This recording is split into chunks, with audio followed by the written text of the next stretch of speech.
Hey, what's going on guys, it's Uncle Kobe, and today I have a quick little video that I was originally going to make closer to the release date, but because I'm going to be doing so much Halo 4 all next week, I thought I'd upload it before I forgot. So as we all know, and we all do, when a Call of Duty first comes out, we all try our very hardest to get to the highest level possible, and get a really good lead in the leaderboards, so when all the Christmas noobs get the game, we just look absolutely dominant, and if you're prestige by the time Santa squeezes his fat ass down your chimney, in my eyes, you are a Christmas noob, but don't worry, I have some quick tips that will help prevent that from happening.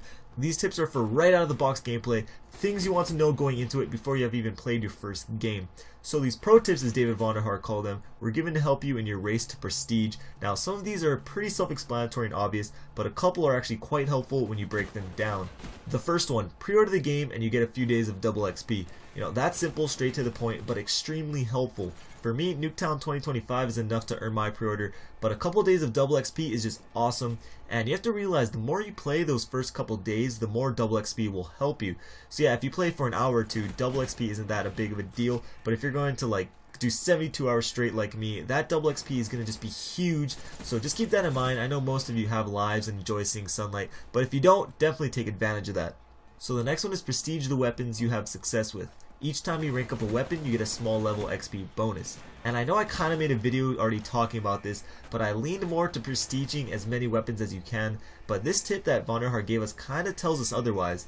It seems to me that every time you prestige the weapon, you get a small percent of XP bonus. So let's just say the first time you prestige your weapon, you get a 5% bonus for all the XP you get with that weapon. So instead of moving on right to the next weapon, and getting another 5% bonus with another one, continue working on that same weapon, and maybe when you prestige it a second time, you get like a 10% bonus. Some of you may be like, well, that might just get boring fast, using the same gun. And that leads to my next tip, which is complete challenges and challenge sets. They pay lots of bonus XP. So in Modern Warfare 3, when you complete challenges for each gun, you didn't really get all that much XP for it. You were just better off doing well in Search and Destroy to level up. But here for Black Ops 2, Vonderhaar says you get lots of bonus XP. And to me that word lots actually is a big deal, putting emphasis that, hey, this is worth your time doing. And with how the game is set up, rewarding objective play, I would assume that the challenges mirror that as well. It's not going to just be like a certain number of kills. It might be get this many kills while holding the flag, get this many kills defending a domination flag, things like that.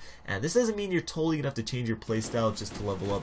I'm just saying be aware of what challenges there are while you're playing, just in the back of your head or whatever, because with Modern Warfare 3, I had no freaking idea what the challenges were. I just got them when I got them. But here I'm recommending just, be mindful of what they are while you are playing. So these next two aren't really tips, but this one really got me thinking. He says you need to complete Prestige 10 to become Prestige Master. Only Prestige Master won the race. And it got me wondering, what if you're the first person to become a Prestige Master?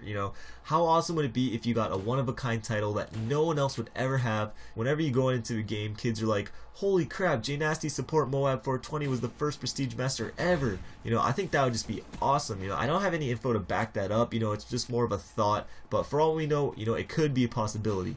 So this last tip that he gave us really only matters to people that plan on getting the game early, and what he does say is don't post or stream before the game is officially released on November 13th. The race starts then and not a minute earlier. So that's obvious. You're not allowed to post gameplays until it goes public, unless you just go YOLO like me, and just try to cheat the system. But I have no plans of doing that anymore. But anyways, what interesting is, he doesn't mention playing the game early because, a lot of developers, they all know you're going to get games early. There's no way around it. It's going to happen. But with Halo 4, even though I have the game early, I am not going to play it because Microsoft basically was like, yeah, I'm going to ban all you guys that played it early. And I know majority of those were not legit copies, but still to me, it's just not worth it. However, with Call of Duty, it's kind of just like a tradition to get the game early, and play with all the YouTubers and people that annually get games early. And Activision never seems to mind, as long as you don't post or stream, so that's good news, for those who are getting the game early. Again, I'm still not sure if I am, personally, but if I don't, Halo 4 is not going to even be a week old yet, so I'm not going to be dying for a new game. But anyways guys, I hope these tips do help you, and I do plan on making more of an in-depth video after a couple days of actually playing Black Ops 2. These were just a couple tips that came straight from Vonderhaar himself. If you enjoyed the video, please take the time to give it a like rating. I always appreciate it very much. I might also be hosting an open lobby today, which is Saturday. If I do, I'll make a video, like a lot of YouTubers do, just telling you that I am, because I don't want to force you to have to follow me on Twitter just for this, and I think it just would be more efficient. But anyways, couple videos on screen if you missed them. Till next time, this is Uncle Kobe. I'll talk to you guys later. Peace.